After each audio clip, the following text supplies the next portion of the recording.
उगाची भीतोसी भय हे पळू दे, जवळी उभी स्वामी शक्ती कळू दे. जगी जन्म मृत्यू असे खेळ ज्यांचा, नको घाबर तू असे बाळ त्यांचा. स्वामी समर्थ महाराज पुण्यतिथी निमित्त विनम्र अभिवादन. 26 एप्रिल 2025 वार शनिवार या दिवशी स्वामी महाराजांची पुण्यतिथी आहे. या दिवशी महाराजांनी त्यांचा देह ठेवला होता. तर स्वामी समर्थ पुण्यतिथी निमित्त आपण सर्वजण गुरुचरित्राचा पारायण करत असतो. तो सप्ताह काळ कधी आहे, काय आहे या संदर्भातील सविस्तर माहिती मी लवकरच घेऊन येईन. तर आजच्या व्हिडिओमध्ये अगदी तुम्ही कधी पण हा व्हिडिओ बघितला असेल, जर तुमची इच्छा असेल तर या स्वामी पुण्यतिथी निमित्त आपल्याला सेवा करायची आहे. ज्या पद्धतीने आपण प्रकट दिनाची सेवा केली त्या पद्धतीने तर ती कुठली पण आहे, त्याच्यासाठी व्हिडिओ सगळा बघा, म्हणजे तुम्हाला तुमच्या सगळ्या प्रश्नांची उत्तर मिळतील.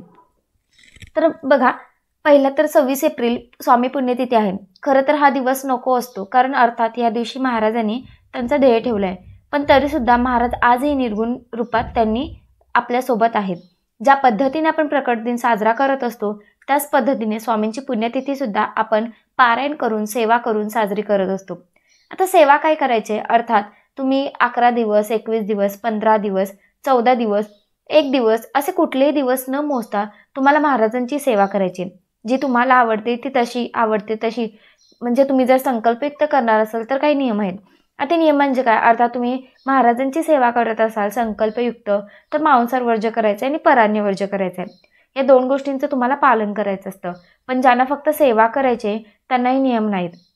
संकल्पयुक्त असेल 11 दिवसांचे, म्हणजे तुम्ही 11 दिवसांचं पारायण करू शकता, 11 दिवसांचं नामस्मरण करू शकता, अगदी 21 दिवसांचं जरी तुम्ही करू शकता.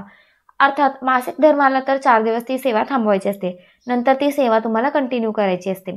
पण शक्य होईल तसे तुम्ही असं टार्गेट ठेवा की 26 एप्रिलला आपल्याला महाराजांच्या म्हणजे स्वामी समर्थ महाराजांच्या पुण्यतिथीच्या निमित्ताने हे सगळ्या सेवा आपल्याला संपूर्ण करायचे आहेत. आता सेवा काय आहेत ते तुम्हाला सांगते. तर बघा, जर तुम्ही संकल्पयुक्त सेवा करणार असाल तर ते 2 नियम पाळायचेच असतात.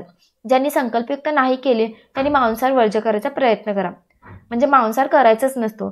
पण तुम्ही परान्न घेऊ शकता. खरं तर परान्न कधीच घेऊ नये, कारण अन्नातून बरेचसे दोष आपल्याला लागत असतात. आता तुम्हाला काय करायचं आहे, अगदी आजपासून उद्यापासून कधीही पण तुम्हाला अखंड श्री स्वामी समर्थ चरित्र सारामृताचं एक पारायण करायचं आहे. संकल्पयुक्त असो किंवा नसो, म्हणजे एक पारायण म्हणजे काय, 1 ते 21 अध्याय तुम्हाला पठण करायचे, म्हणजे ते तुम्हाला एक पारायण असं होतं. तर म्हणजे बघा, ज्यांना जमतं त्यांनी 7-7 अध्याय करा, किंवा 7-7 अध्याय म्हणजे काय, तुमचे 3 दिवसात एक पारायण होणार आहे. मग या पद्धतीने जेवढे पारायण जितके जमेल तेवढे तुम्ही महाराजांच्या चरणी अर्पण करा, म्हणजेच तुम्हाला तेवढे पारायण करायचं आहे. दुसरं म्हणजे काय, नामस्मरण. तर तुम्ही नामस्मरण चालता, उठता, बसता, कुठेही कसंही नामस्मरण करू शकता.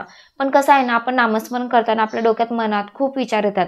यापेक्षा जर तुम्ही महाराजांच्या समोर बसून श्री स्वामी समर्थ, श्री स्वामी समर्थ, श्री स्वामी समर्थ असं जर तुम्ही जप करून घेतलात तर बघा, लक्षात घ्या, महाराजांच्या जवळ बसून किंवा अगदी तुमच्या कार्यात, लिखाणात, वाचनात काही पण करत असताना तुम्ही फावल्या वेळात म्हणू शकतो. तुम्हाला तारक मंत्राची सेवा करायची असेल तर ती सुद्धा तुम्ही करू शकता. अगदी तुम्हाला जेव्हा जमेल, जसं जमेल त्या पद्धतीने तुमच्या मनाने तुम्ही सेवा करा. बघा, कुठलीही सेवा केलेली ती कधीच वाया जात नाही. याचं फळ महाराज तुम्हाला देणार म्हणजे देणार. पण योग्य वेळ आल्याशिवाय कोणालाच काही भेटत नाही. महाराज नेहमी म्हणायचे की तुझ्या प्रारब्धामध्ये मी येणार नाही, महाराज ते कर्म मी भोगणार आहे, पण मला तुम्ही पाठबळ द्या, माझ्यासोबत राहा.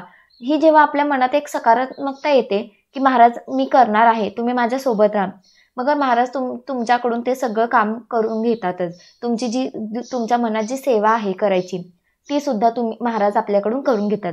कुठल्या कामात यश मिळत नाहीये तर तुम्ही तुमची इच्छा असेल तर 11 पारायण करू शकता, किंवा 15 दिवसात 21 पारायण करा, 10 दिवसात 21 पारायण करा. आता बघा, 8 दिवसात 21 पारायण काय लोक म्हणतात की ताई 3-3 पारायण करू का, कसं शक्य सांगा. फक्त वाचायचं म्हणून वाचणं याला काहीच अर्थ नाही.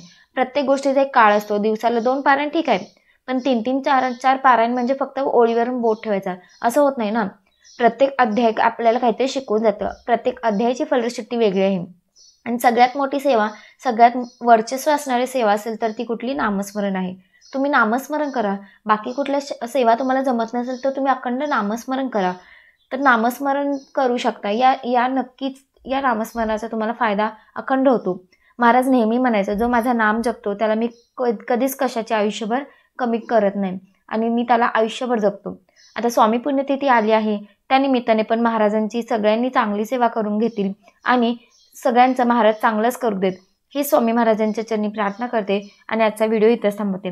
जर व्हिडिओ आवडला असेल तर व्हिडिओला लाईक करा, चॅनलवर नवीन असाल तर चॅनलला सबस्क्राईब करा आणि भरपूर लोकांपर्यंत हा व्हिडिओ पोहोचवा, जेणेकरून तेही लोक स्वामी समर्थ पुण्यतिथीनिमित्त ह्या सेवा करतील.